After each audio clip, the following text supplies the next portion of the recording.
Здравейте и добре дошли в моя първи епизод Hearts of Iron 4. Днес ще започнем една кампания през 1936 година, като България.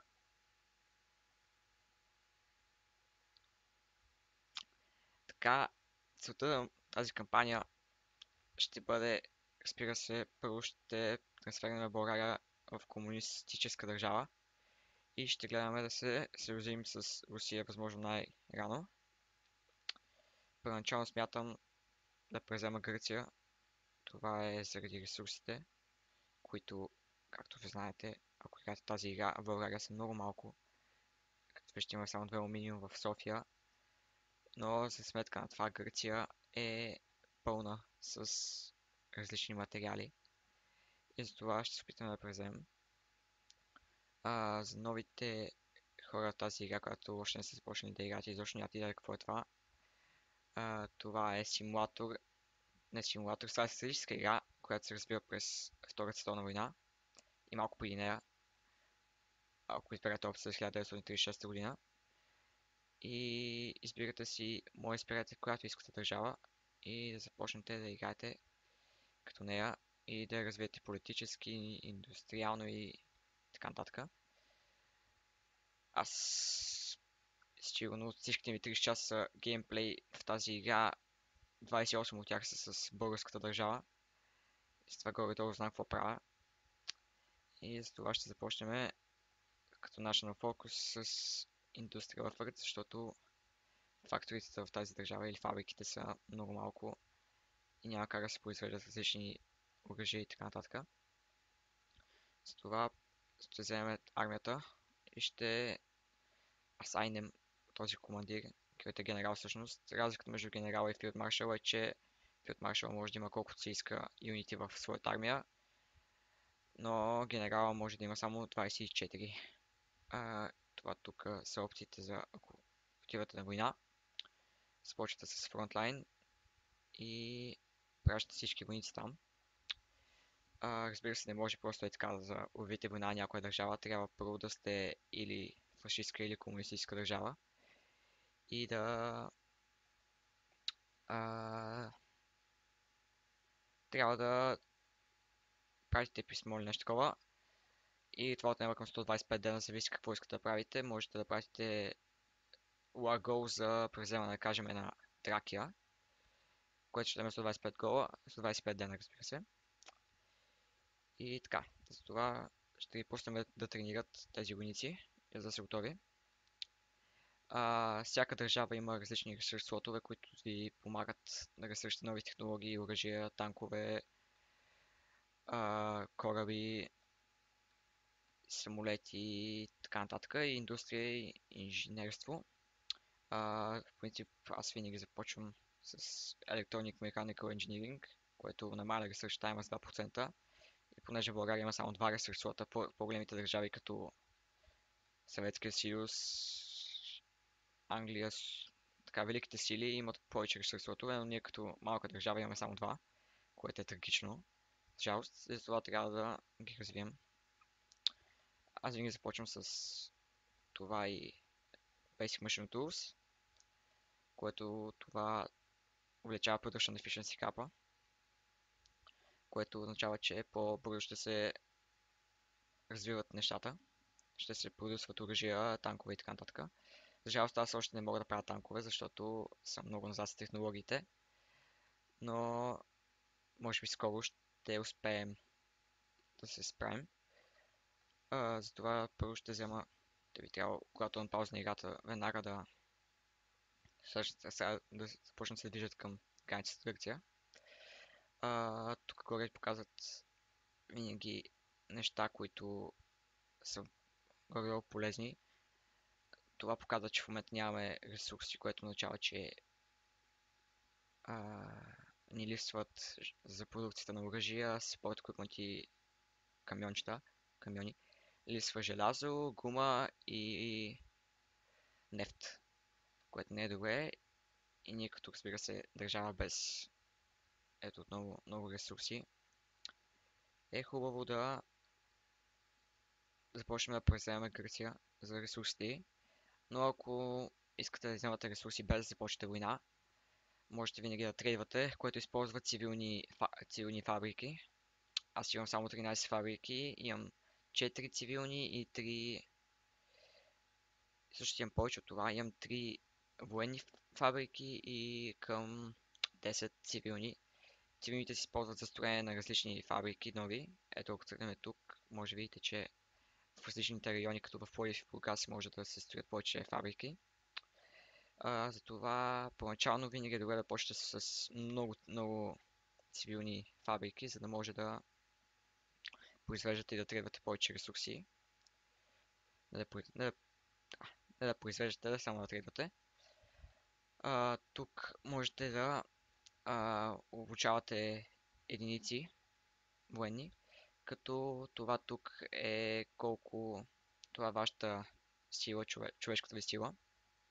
Не човешка.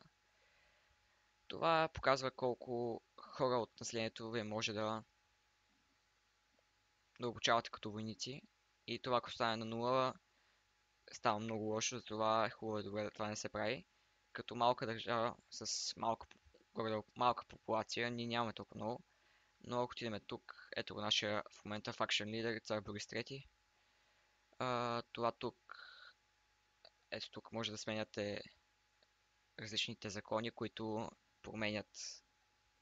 повечето увеличават manpower ви, но разбира се има някакви минуси с тях, като Factory Output, Construction Speed и Training Time. И това тук са други закони, като може да давате и различни генерали, които дават бонуси на вашата армия.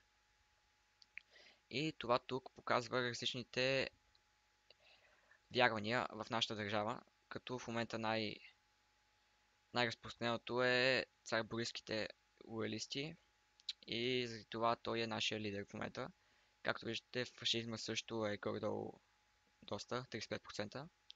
И демокрацията е 5%. За жалост, нашата цел в тази игра е да станем комунистическа България, затова трябва да започнем да бустваме, както виждате в момента, нуловато, много малко разпространената партия на комунизма в България, която е почти нулева всъщност. Затова и това са горе-долу най-важни неща в тази игра и да започнем да пуснем времето да тече. Не знам колко ще продължи тази игра. Аз в принцип не съм стигал повече от 1948 година. Мисля, че нататък може да се продължава, но ще видим докъде ще стигнем. След като вземем Гърция, смятам, когато Германия обяви война на Полша, което винаги става в принцип, защото така става в истинския живот, с Русия в принцип е хубаво да останем неутрални през цялото време, докато те са във война. Разбира се, съюзниците с нацистите. И ще се надявам, може би, войната да свърши по-бързо, за да можем ние с Русия да започнем да превземем тук всичко. Не знам това как ще се получи, но ще видим. И в момента е 1 февруари 1936 година. Преди в началото на всяка игра има цивилна война в Испания, защото така стана в реалния свят. И цивилната война е между републиканска Испания и националистка Испания, като националистка Испания е фашистска, а републиканска е комунистическа. И затова за нас ще бъде добре републиканска Испания да спечели, защото и ние ще сме комунисти, но в принцип това рядко се случва. В повечето пъти националистическа Испания печели войната, защото получава помощ от Германия и Япония през повечето време. Тук ще има война, предполагам. Не предполагам, а сигурно ще има война между Япония и Китай, както става в принцип. И да, надявам се, само се надявам американците, всъщност мен не ме интересува, понеже аз съм пряк участник в Втората световна война, но ще е хубаво те много да не се присъединяват към съюзниците още, а малко по-късно, защото по-скоро е по-добре за нас фашистите да печелят Втората световна война. И нашия индустриален ефорт е готов, което означава, че ще имаме 50% ресърч бонус за индустрия в ресърч слотовете. И сега, понеже ние сме много изключително слабо индустриално развита държава, ще пусна това, което ще ни добави една военна фабрика, която ще ни помогне за развиването на оръжията и за тяхната продукция. Ето тук може да се види колко това са вашите военни фабрики и може да се види колко фабрики са сложени във всеки бранш. Да кажем, в момента само една фабрика прави нормални оръжия, една фабрика support equipment и една фабрика прави motorized дивизии, т.е. прави камиончета. Ето тук показва колко оръжия ти трябват и колко в момента, да кажем, аз съм недостатък. В момента ми трябват 7400 оръжия и според тези изчисления няма да имам толкова за още 13 000 дена, което разбира се ще се намали скоро след като започна да произвеждам фабрики и така нататък. И разбира се като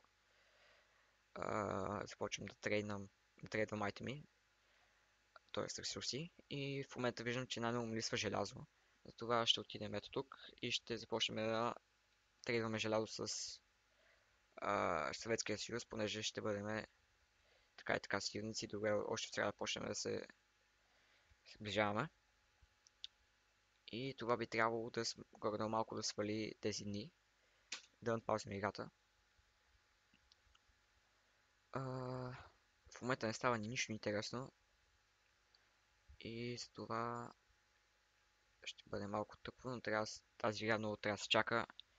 И така, в това време можем да започнем да правим план как ще превземем Гърция. Ето тук цъкате върху Offensive Line, когато играете и може да правите линии, които, ако седеш мишката върху с тази стрелка, показва какво точно се случи и как ще се движи армията ви в вражеска територия.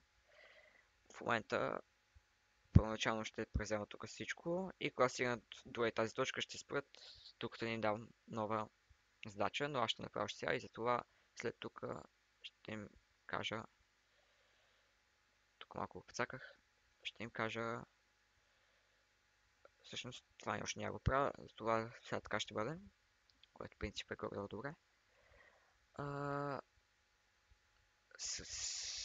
Когато видим Румъния обаче, румънците в принцип са малко по-силно развити от българите в Hearts 4 и затова не знам дали изобщо ще си пробваме да ги превземем.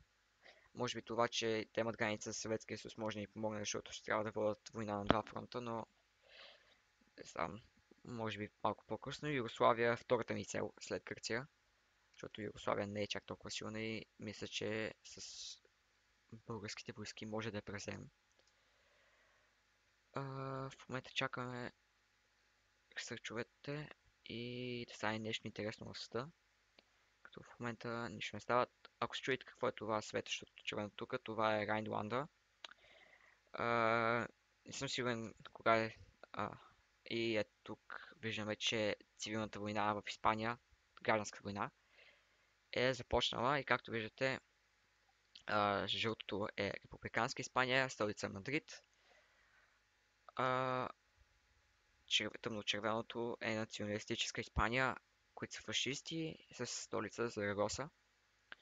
И сега ще се надяваме републиканска Испания да спечели, но това е много малко вероятно, затова много не трябва да се надяваме. Ако се чуете какво е това тук червеното, това е Райнланда.